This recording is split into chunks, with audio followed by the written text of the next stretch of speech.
अमीर वारिस Chloe Vanderbilt के बेहोश होने के बाद उसे पता चला कि वह हर किसी के थॉट्स सुन सकती है। उसने अपने फर्स्ट लव की तरफ देखा जो इतनी बुरी तरह रो रहा था कि कांप रहा था, लेकिन उसने अपने माइंड में जो सुना वो उसकी शिकायत थी।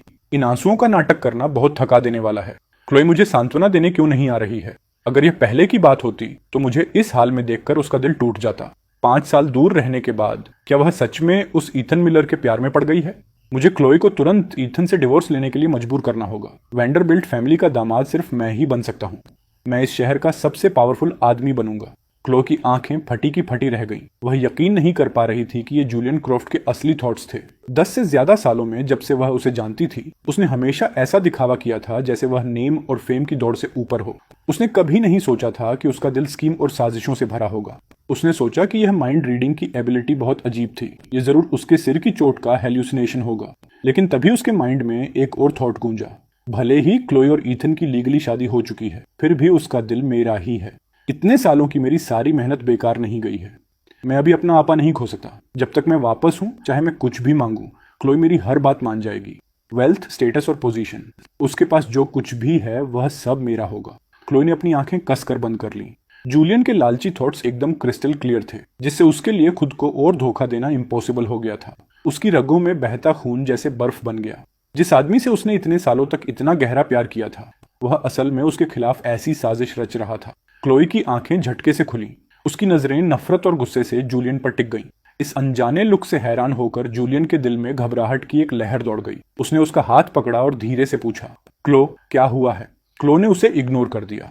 जूलियन की बेचैनी और बढ़ गई, और जैसे ही वह उससे और पूछने वाला था, डॉक्टर ने बिल्कुल सही समय पर बीच में टोक दिया। पेशेंट को अभी शांति की जरूरत है।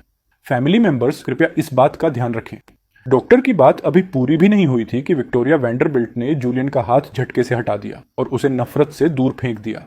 जूलियन ने अपनी झुंझलाहट को दबाया और नरमी से कहा, मिसेस वेंडरबिल्ट, मैं यहाँ रुककर क्लो की देखभाल करना चाहता हूँ। उसी पल मैं एक शांत एक्सप्रेशन के साथ आगे बढ़ा, उसकी तरफ देखा और कोल्डली जवाब दिया, तुम्हें किस हक से लगता है कि तुम यहाँ रुककर उसकी देखभाल कर सकते हो? मैं क्लोए की तरफ मुड़ा और कहा, शब्द बशब्द, मैं क्लोए वेंडरबिल्ट का लीगल हस्बैंड हूँ। अपनी वाइफ की देखभाल करना मेरी ड्यूटी है। उस हिसाब से तुम एक आउटसाइडर हुए। हालांकि मैंने पहले ही उससे डिवोर्स लेने और इस ड्रामे से हमेशा के लिए दूर भागने का फैसला कर लिया था, लेकिन पेपर्स पर ऑफिशियली साइन होने से पहले मुझे अपनी पास्ट लाइफ की फ्रस्ट्रेशन निकालनी थी। जूलियन दुखी दिखते हुए अपना होठ चबाने लगा और एक दयनीय एक्सप्रेशन के साथ क्लोई की तरफ मुड़ा। मेरे एक्सपीरियंस के मुताबिक जब भी जूलियन यह विक्टिम कार्ड खेलता था, क्लोई उसे परेशान करने वाले को कभी नहीं छोड़ती थी। लेकिन इस बार क्लो का चेहरा बिल्कुल ब्लैंक था। उसने उसकी तरफ एक नजर भी नहीं डाली। जूलियन ने नर्वस होकर अपनी शर्ट का कोना पकड़ लिया। उसकी आंखों में आंसू भर आए। क्लोई ने होश में आने के बाद आखिरकार अपने पहले शब्द बोले, मुझे शांति से आराम करना है। आप सभी लोग प्लीज बाहर जाइए। उसने जूलियन के इस इमोशनल ड्रामे को पूरी तरह इग्नोर कर दिया और बेरहमी से सबको बाहर जाने का ऑर्डर दे दिया। जूलियन के चेहरे का रंग उड़ गया। वह समझ नहीं पा रहा था कि क्लो इतनी कोल्ड क्यों हो गई है। अपनी फ्लाइट में बैठने से पहले वह साफ महसूस कर सकता था कि वह उसका इंतजार कर रही थी, लेकिन अभी इस बात की गहराई में जाने का सही टाइम नहीं था। जूलियन ने अपने आंसू पोंछे और एक झूठी कड़वी स्माइल दी। उसकी आंखों में दुख था। तो फिर तुम्हें आराम करना चाहिए और अपना ख्याल रखना चाहिए। मैं कल तुमसे फिर मिलने आऊंगा। लेकिन अपने माइंड में वह जहरीली प्लानिंग कर रहा था। जरूर जब मैं अब्रोड था तब इथन, उस चालाक कमीने ने मौका पाकर अपनी जगह बना ली। मैं हमेशा से जानता था कि वह एक मुसीबत है। हमेशा क्लो के पीछे एक पिल्ले की तरह घूमता रहता था। यह बेहद घटिया है। क्लोई का हस्बैंड सिर्फ मैं हो सकता हूँ। वेंडरबिल्ट फैमिली में शादी करके ही मैं अपने इस गरीब बैकग्राउंड को पूरी तरह मिटा सकता हूँ। क्लोई इन साजिशों को और नहीं सुन सकती थी। उसने गुस्से को दबाते हुए अपना जबड़ा भींचा और चिल्लाई, तुम सब बाहर निकलो। जूलियन ने रोने जैसा मुंह बनाया और चुपचाप उठकर कमरे से बाहर चला गया।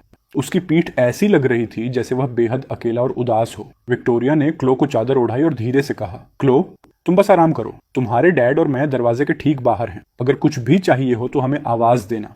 क्लोई ने थके हुए अंदाज में सिर हिलाया और अपनी आंखें बंद कर ली। मैं इससे ज्यादा खुश नहीं हो सकता था और वहां से तुरंत निकलने के लिए तैयार था। लेकिन जैसे ही मैं मुड़ने वाला था, बेड पर लेटी क्लोई ने अचानक अपनी आंखें खोल दी। तुम यहीं रुको। मैंने अपनी नजरें नीचे की। मेरे होठों पर एक मजाकिया स्माइल थी और मैं धीरे धीरे बेड की तरफ बढ़ा। अचानक कमरे में सिर्फ हम दोनों रह गए थे। इन मतलबी थॉट्स के शोर के बिना क्लो के तनाव से भरे नर्व्स को आखिरकार थोड़ा रिलैक्स मिला। लेकिन उस रिलैक्सेशन के साथ ही एक तेज दर्द उसके पूरे शरीर में दौड़ गया। मैंने उसे शांति से देखा और पूछा, क्या तुम्हें दर्द हो रहा है? क्लो ने अपना होंठ चबाया और कुछ नहीं कहा। मैंने अपनी भौहें उठाई और बेड के पास पड़ी चेयर पर बैठ गया। अगर तुम्हें कुछ भी अजीब महसूस हो रहा है तो तुम्हें इसे डॉक्टर से नहीं छिपाना चाहिए। क्लो की नजरें शार्प थीं, जैसे वह मुझे बारीकी से स्कैन कर रही हो। मैं बस हल्का सा मुस्कुराया और शांत रहा। आखिर हमारी शादी को 3 साल हो चुके थे। मैं तुम्हारी इन छोटी छोटी ट्रिक्स को कैसे नहीं समझ पाता? क्लो ने थोड़ी उलझन में अपनी भौहें सिकोड़ी। 3 साल की शादी? क्या यह हमारे बारे में बात कर रहा है? लेकिन हमारी शादी तो कल ही हुई थी। क्या तुम्हें पानी चाहिए? मैंने पूछा।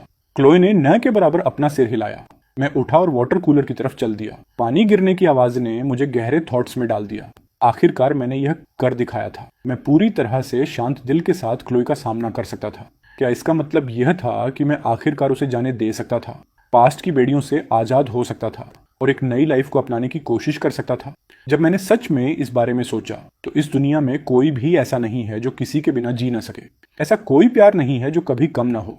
और अब मेरे लिए आगे बढ़ने का समय था। मैं इस मुश्किल से मिली नई लाइफ की शुरुआत क्लोए के लिए अपने पुराने ऑब्सेशन के साथ बिल्कुल नहीं कर सकता था।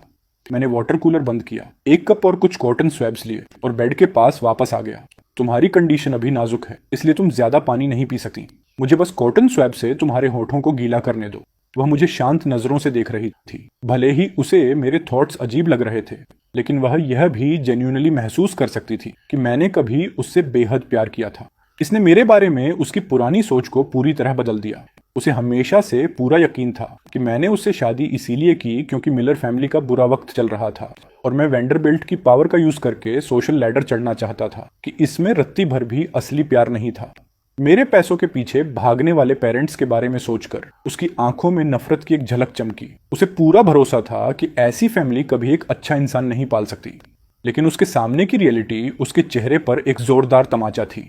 जिस आदमी के बारे में उसे लगता था कि वह उससे बिना किसी स्वार्थ के प्यार करता है, वह सीक्रेटली साजिशों और कैलकुलेशन से भरा हुआ था। जबकि जिस इंसान से वह अलर्ट रहती थी, जिसे वह धोखेबाज समझती थी, उसने कभी उसे अपने पूरे दिल से प्यार किया था। यह कितना अजीब और आयरनिक था। मैंने कप को नाइट स्टैंड पर रखा और बैठ गया। कुछ देर बाद, अब उसका सामना नहीं करना चाहते हुए, मैंने कहा, मैं तुम्हारी देखभाल के लिए किसी नर्स को ढूंढ कर लाता हूँ। क्लोई का चेहरा तुरंत डार्क हो गया। नहीं, मुझे अजनबियों से अपनी सेवा करवाने की आदत नहीं है। मेरी आंखें हैरानी से फटी की फटी रह गईं। मैं सच में सोचने लगा कि कहीं इस एक्सीडेंट ने उसके दिमाग का कोई नट तो ढीला नहीं कर दिया। एक लंबी साइलेंस के बाद मैं वापस बैठ गया। मैंने मिसेस वैंडरबिल्ट से पहले ही बात कर ली है। जब तक तुम्हें डिस्चार्ज नहीं मिल जाता, तुम्हारी देखभाल की रिस्पॉन्सिबिलिटी मेरी होगी। उसके बाद हम सीधे जाकर डिवोर्स फाइल करेंगे। शांति से डिवोर्स वर्ड बोलने के बाद मेरे कंधों का तनाव तुरंत गायब हो गया और मुझे एक अनोखा रिलीफ महसूस हुआ, जैसे मेरी पास्ट लाइफ का सारा अंधेरा गायब हो गया हो। क्लोई हालांकि पूरी तरह एक्सप्रेशनलेस रही। डिवोर्स वर्ड उसके अंदर थोड़ी सी भी इमोशनल हलचल पैदा करने में नाकाम रहा।